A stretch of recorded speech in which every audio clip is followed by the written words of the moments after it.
سورہ مائدہ میں رب ذوالجلال نے کچھ چیزوں کا ذکر کیا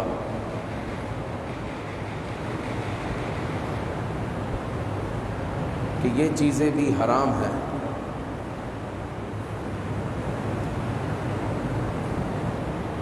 اور ان میں وہ جانور بھی آ گئے کہ جو بظاہر تو حلال ہے لیکن اگر ان کے ساتھ یہ حادثہ ہو جائے تو وہ حرام ہے۔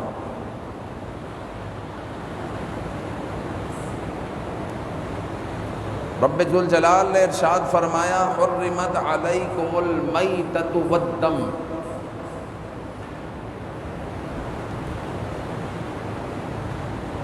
حرام قرار دیا گیا تم پر مردار کو۔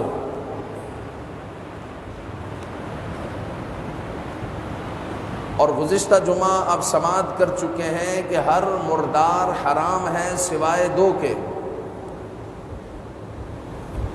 ایک مچھلی اور ایک ٹڈی۔ مچھلی آپ سمندر سے پکڑتے ہیں اور آپ کے پاس بغیر ذبح کے وہ مر جاتی ہے تو اس کا کھانا حلال ہے، حالانکہ مردار ہے وہ۔ اسی طرح آپ ٹڈے پکڑتے ہیں اور وہ جال میں ہی مر جاتے ہیں تو اس کا کھانا حلال ہے۔ باقی اس کے علاوہ جو جانور بغیر ذبح کے مر جائے، مردار ہو جائے تو وہ مردار ہے اور مردار کو کھانا حرام ہے،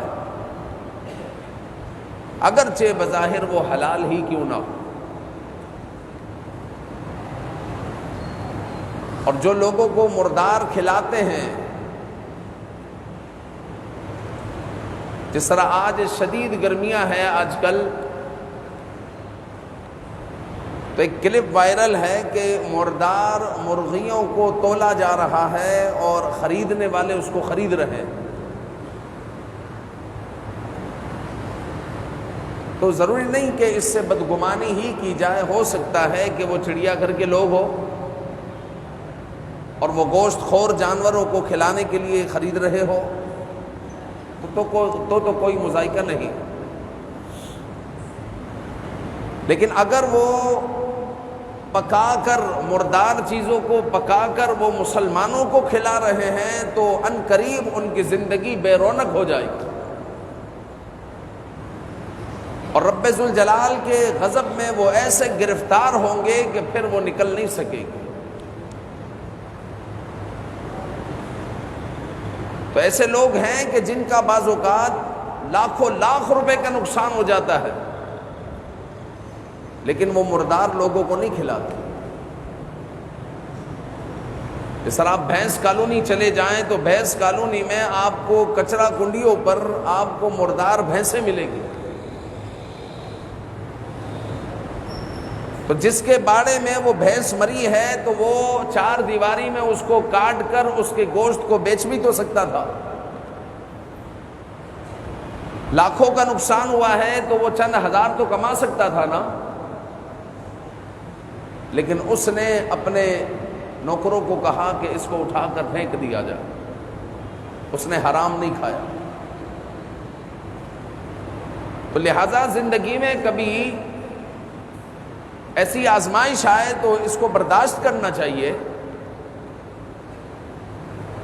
جتنا بڑا آپ کا کاروبار ہوگا اتنی بڑی آزمائش آئے گی۔ جب اللہ رب العزت آپ کو بھر بھر کر دے رہا ہے، اتنے وسیع کاروبار کا آپ کو مالک بنایا ہے، یعنی جس کے پاس 500 بھینسیں ہیں، آسمانی بجلی گری اور 20 بھینسیں ایک ساتھ مر گئی تو نقصان تھوڑا تو نہیں ہے، بہت بڑا نقصان۔ لیکن وہ ان بھینسوں کو کٹوا کر اس سے لاکھوں کما نہیں رہا، بلکہ اپنے نوکروں کو کہہ رہا ہے کہ اس کو کچرا کنڈی میں پھینک دو۔ چونکہ مردار کھانا، مردار کھلانا دونوں حرام، اور خدا نہ خواستہ کوئی ایسے کاروبار میں، ایسے ملعون کاروبار میں گرفتار ہے کہ مردار لوگوں کو کھلاتا ہے، اس کی زندگی بھی پھر مردار ہو جائے گی، بے رونق، بے سکونی کی زندگی وہ بسر کرے گا۔ تو فرمایا حرمت علیکم المیتۃ، تم پر حرام کر دیا گیا میتہ کو، مردار کو، والدم، اور خون بھی حرام ہے۔ اور اعلی حضرت امام اہل سنت رضی اللہ تعالیٰ عنہ نے 22 چیزوں کے بارے میں فرمایا کہ اس کو کھانا ناجائز و حرام ہے۔ اور امام اہل سنت نے فرمایا رگوں کا خون ناجائز، کھانا حرام۔ مثانہ، اگرچہ وہ جانور حلال ہے، آپ نے بکری کاٹا، بکری کو کاٹا یا بکرا کاٹا، آپ نے گائے بھینس کو کاٹا، اس کے اندر سے جو مثانہ نکل رہا ہے، گائے بھینس کو شرعی طریقے سے آپ نے ذبح کیا، کھانا حلال، لیکن پھر بھی 22 چیزیں ایسی ہے جس کو کھانا حلال نہیں ہے، جس کو چھوڑ دیا جائے گا۔ اس میں ایک تو یہی رگوں کا خون ہے، مثانہ ہے، علامات نر و مادہ ہے، خصیتین ہے، جو بعض لوگ کٹاکٹ جو ہے بڑے شوق سے کھاتے ہیں اور اس میں ڈلواتے ہیں۔ اور گزشتہ آپ نے جمعہ سنا کہ جہاں پر سی فوڈ بکتے ہیں تو وہاں پر کیکڑوں کا جوس بھی بک رہا ہوتا ہے، سوپ بھی بک رہا ہوتا ہے، اور نوجوان کھا رہے ہوتے ہیں، اور وہ الو بنا رہے ہوتے ہیں کہ کھاؤ گے تو تمہاری اس طاقت میں بھی اضافہ ہوگا، تو اس طاقت میں بھی اضافہ ہوگا۔ تو نوجوان جو ہے اپنی طاقتوں کے خیال سے کہ طاقت میں اضافہ ہوگا، اس لیے جو ہے ان حرام چیزوں کو منہ لگا رہے ہوتے ہیں۔ تو یہ خصیتین جو کٹاکٹ وغیرہ میں جو ہے ڈلوا کر کھاتے ہیں، آپ کٹاکٹ کھائیں لیکن کوئی حرام چیز اس میں نہ ڈلوائیں، یہ کھانا جو ہے ناجائز و حرام۔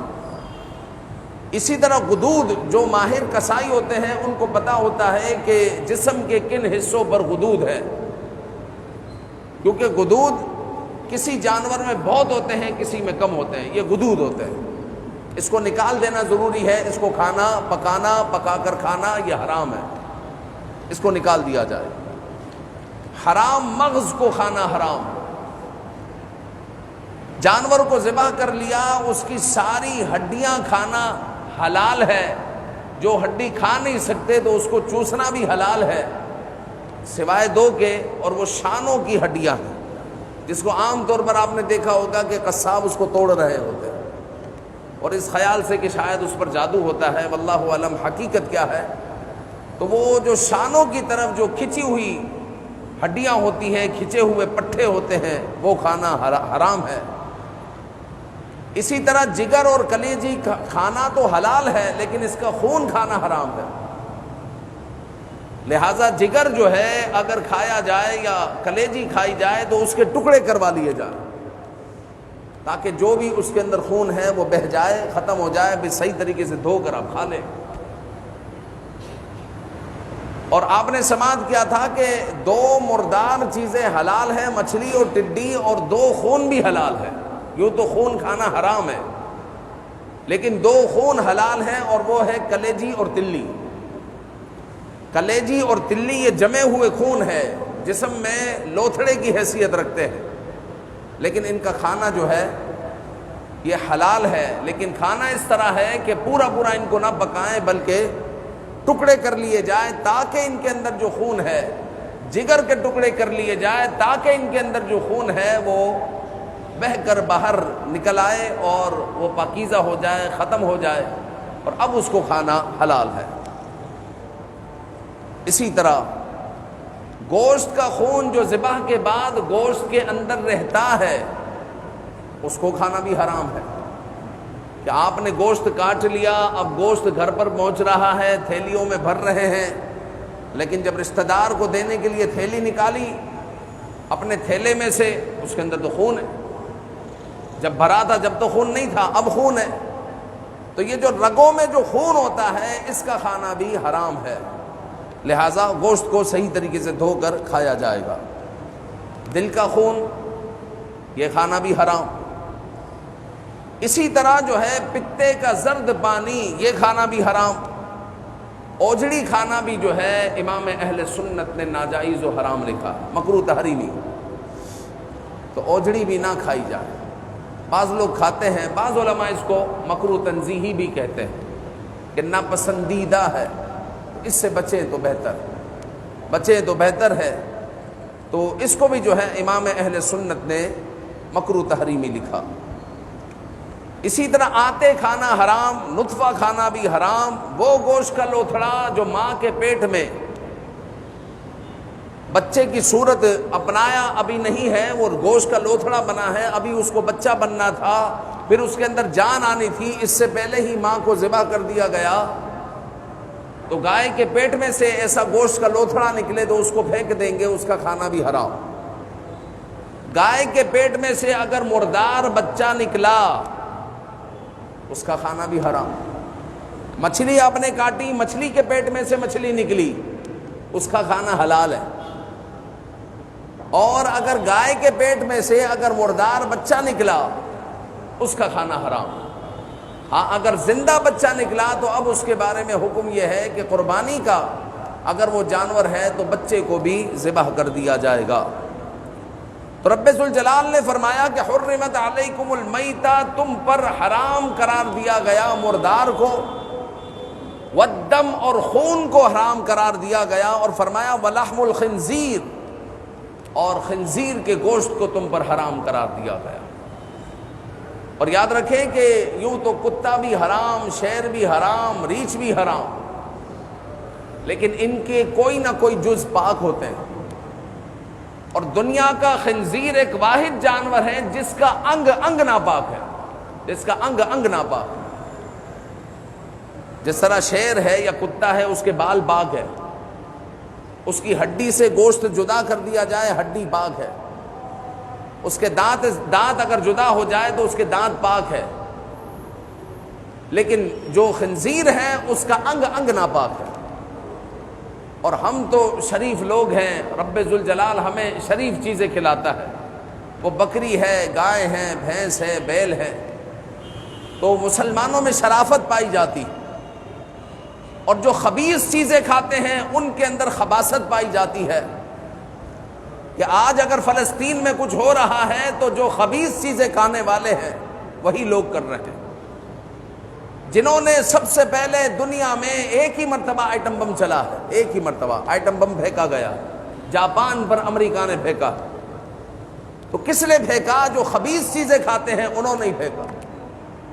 دنیا میں اتنی قتل و غارت گری ہوئی 9/11 کے بعد جو ہے، لاکھوں لاکھ مسلمانوں کو شہید کیا گیا۔ کس نے کیا؟ جو خبیث چیزیں کھاتے ہیں انہوں نے کیا۔ عراق اور شام اور فلسطین اور برما پر جو ظلم و ستم کے پہاڑ توڑے گئے کس نے کیے؟ جو خبیث چیزیں کھانے والے ہیں انہوں نے کیے۔ مسلمانوں کی آپ تاریخ بتائیں کہ مسلمانوں نے بے وجہ کسی کو پریشان کیا؟ 1000 سال تقریباً مسلمانوں نے ہندوستان میں حکومت کی ہے، لیکن ہندو مسلمان سے کبھی پریشان نہیں ہوا۔ ہندو نے کبھی تحریک نہیں چلائی، آزادی کی تحریک کبھی ہندو نے نہیں چلائی، حالانکہ ہندوستان میں بھرپور ہندو موجود تھا، لیکن انگریز کو بھی 100 سال بھی نہیں ہوئے تھے تو ہندو لوگ گھر سے باہر نکل چکے تھے کہ ہمیں انگریز نہیں منگتا، ہم جو ہے آزاد ریاست چاہتے ہیں۔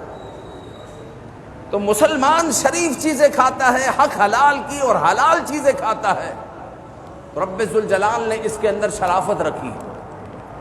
تو فرمایا ولحم الخنزیر، اور خنزیر کا گوشت کھانا بھی حرام۔ آگے فرمایا وما اہل لغیر اللہ بہ، اور وہ کھانا بھی حرام کہ جس جانور کو اللہ کے نام کے علاوہ کسی نام پر ذبح کیا گیا ہو۔ جس طرح مشرکین کہتے بسمی لاتا والعزا، لات اور عزا کے نام سے وہ لوگ ذبح کرتے، وہ جانور کو کعبے میں لاتے اور کعبے پر انہوں نے 360 بتوں کو نصب کیا ہوا تھا، اور جو ان کی منت ہوتی یا دعا ہوتی، جو ان کا عقیدہ ہوتا کہ یہ والا بت میرا اس مسئلے کو حل کرے گا۔ جس طرح ابھی کرونا ہوا تھا تو بت پرستوں نے کرونا کے خدا بھی بنا دیا تھا، کرونا کا بھی خدا بنا دیا، پھر اس کی بھی پوجا ہو رہی ہے کہ ہمیں کرونا سے بچا لے۔ تو بت پرستوں نے بھی اپنے اپنے بت بنائے ہوئے تھے کہ یہ مجھے دولت دے گا، یہ بچہ دے گا، یہ بچی دے گا، یہ بیماریوں سے بچائے گا، تو یہ کرے گا، یہ کرے گا۔ تو ان بتوں کے سامنے ان کے نام پر جو ہے جانوروں کو ذبح کیا جاتا، تو یہ سب حرام ہے۔ جانوروں کو منسوب کرنا اور ہے اور جانور کو غیر اللہ کے نام پر ذبح کرنا اور ہے۔ جس طرح کوئی کہے کہ یہ غوث اعظم رضی اللہ تعالیٰ عنہ کے نام کا میں بکرا پال رہا ہوں، تو وہ منسوب آپ نے کیا ہے، وہ حرام نہیں ہو گیا۔ جس طرح آپ اپنے بچے کے نام کے عقیقے کا جو ہے بکرا لے کر آ گئے، تو کیا وہ حرام ہو گیا؟ ابھی قربانی کے آپ جانور لے کر آئیں گے اور کوئی پوچھے گا ہاں بھائی کتنے جانور لائے؟ ارے 2 لائے۔ 2 لے کر آئے، اس دفعہ کیا 2 کر رہے؟ نہیں یار، اس دفعہ ہم الگ الگ کر رہے ہیں نا، یہ میرا ہے، یہ میرے بھائی کا ہے۔ منسوب کیا، بھائی یہ میرا ہے، اپنی طرف منسوب کیا، وہ میرے بھائی کا ہے، بھائی کی طرف منسوب کیا، تو وہ حرام ہو گیا۔ تو اس بات کو لوگ گما پھرا کر پھر نیاز پر لے جاتے ہیں کہ نیاز جو ہے غیر اللہ کی طرف منسوب ہوتی ہے، لہٰذا وہ حرام ہے، تو نیاز نہیں کھاتے۔ حالانکہ نیاز غیر اللہ کی طرف منسوب یوں ہوتی ہے کہ اس نیاز کا ثواب غوث اعظم کے لیے۔ کسی بھی مسلمان کا یہ عقیدہ نہیں ہوتا کہ اس نیاز کو، اس چاول کو بنانے والے غوث اعظم ہیں، اس کو تخلیق کرنے والے غوث اعظم ہیں، اس کو پیدا کرنے والے غوث اعظم ہیں۔ نہیں نہیں، رزق اللہ کا ہے، اس کا نام اللہ کا لیا گیا ہے، کلام اللہ کا پڑھا گیا ہے، ثواب غوث اعظم کے لیے ہے، خصوصاً ساری امت کے لیے ہے، ثواب غوث اعظم کے لیے ہے۔ اسی طرح منسوب کرنے سے کچھ نہیں ہوتا، غیر اللہ کے نام پر ذبح کرنا یہاں پر مراد ہے۔ 1200 سال پرانی بھی اگر آپ تفسیر لے کر دیکھیں تو وما اہل لغیر اللہ بہ کے تحت آپ کو جو مفسر تفسیر کرتے ہوئے ملیں گے وہ کہیں گے کہ جس جانور کو غیر اللہ کے نام پر ذبح کیا گیا ہو، جس طرح مشرکین کرتے تھے بسمی لات والعزی، اب وہ جانور حرام ہو گیا۔ تو اگر کوئی خدا نہ خواستہ کوئی کہے کہ شیخ عبد القادر جیلانی اور ذبح کر دے تو وہ جانور حرام ہو گیا، اور کوئی جاہل سے جاہل آدمی بھی یہ نہیں کرتا۔ سب کو پتا ہے کہ جانور ذبح کرنا ہے اللہ کے نام پر، اللہ کے نام پر۔ کوئی بھی جو ہے غیر اللہ کے نام پر مسلمانوں میں جانور ذبح نہیں کرتا، منسوب کرتے ہیں، اور منسوب کرنے سے مراد ثواب ہوتا ہے کہ اس کا ثواب جو ہے سیدی کے لیے ہے، اس کا ثواب فلاں بزرگ کے لیے ہے، وغیرہ وغیرہ۔ اور آگے رب ذوالجلال نے فرمایا والمنخنقہ، اور وہ جانور بھی حرام ہے کہ جس کا گلا گھونٹ دیا جائے یا گلا گھٹ جائے۔ جس طرح آپ جانور لے کر آئے اور جانور کی رسی جو ہے الجھ گئی اور اس کے گلے میں پھنس گئی اور اس کو پھندا لگ گیا اور گلا اس کا گھٹ گیا اور اس وجہ سے وہ مر گیا، تو اب وہ جانور بھی حرام ہے۔ والموقوذہ، اور جس جانور کو بغیر دھاری دار چیز کے مار دیا گیا ہو یا مر گیا ہو، اگرچہ خون نکلا ہو تو وہ بھی حرام ہے۔ دھاری دار چیز کے ساتھ اس کو ذبح کرنا ہے، صرف اس کو زخمی نہیں کرنا، کوئی لاٹھی سے اس کو زخمی کر دے یا جانور بھاگتا ہوا آئے اور آپ ہٹ گئے، درخت پر زوردار اس نے ٹکر ماری اور لہو لوہان ہو گیا اور زمین پر گرا مر گیا، تو آپ کہیں خون تو نکل گیا لہٰذا یہ حرام ہو گیا۔ نہیں نہیں، آپ نے دھاری دار چیز سے تو اس کو کاٹا نہیں، 4 رگیں یا اکثر رگیں کٹنی تھی وہ تو کٹی نہیں، لہٰذا وہ جانور بھی حرام ہوگا۔ والمتردیہ، اور وہ جانور بھی حرام ہے جو اوپر سے نیچے گر جائے، جس طرح تیسری منزل پر لوگ جو ہے جانور پال رہے ہیں، کرین کے ذریعے نیچے اتار رہے ہیں اور جانور بدک گیا اور اوپر سے نیچے چھلانگ لگا دی، تو وہ جانور اگر نیچے گر کر مر گیا تو وہ جانور بھی حرام ہے۔ والنطیحہ، اور جو کسی جانور کے سینگ مارنے سے مر گیا ہو تو وہ جانور بھی حرام ہو گیا۔ 2 جانوروں کی لڑائی ہو گئی اور ایک جانور کا سینگ دوسرے جانور کے پیٹ میں چلا گیا تو وہ جانور بھی حرام ہوگا۔ اور فرمایا وما اکل السبع الا ما ذکیتم، اگر کسی نے سدائے ہوئے کتے کو جانور کی طرف چھوڑا اور اس جانور کو اس نے پکڑ لیا اور اس میں سے اس نے کچھ کھایا نہیں اور وہاں پر ہم پہنچ گئے اور اس جانور کو زندہ پایا اور آپ نے اپنے ہاتھ سے اس کو ذبح کر دیا تو وہ حلال ہے، اور اگر اس نے اس میں سے کچھ کھا لیا اور وہ جانور مر گیا تو وہ جانور بھی حرام ہے۔ تو یہ جو ہے کچھ جانور وہ ہیں جو حلال ہے، کچھ جانور وہ ہیں جو حرام ہے۔ پھر حلال جانوروں میں بھی ہر وقت حلال جانوروں کو کھانا حلال نہیں ہے، بلکہ حلال جانوروں کی بعض اشیاء کھانا حرام ہے، اور حلال جانوروں کے ساتھ بھی اگر ایسے حادثات ہو جائے تو حلال جانور کو بھی کھانا حرام ہو جاتا ہے۔ پھر مزید یہ ہے کہ رشوت کھانا یہ بھی حرام ہے، اور اگر کوئی سود کا لین دین کرتا ہے تو یہ بھی حرام ہے۔ کسی کی وراثت دبا لیتا ہے، وراثت کھا جاتا ہے، بھائی بہنوں کو ورثہ نہیں دیتا، تو یہ بھی حرام ہے۔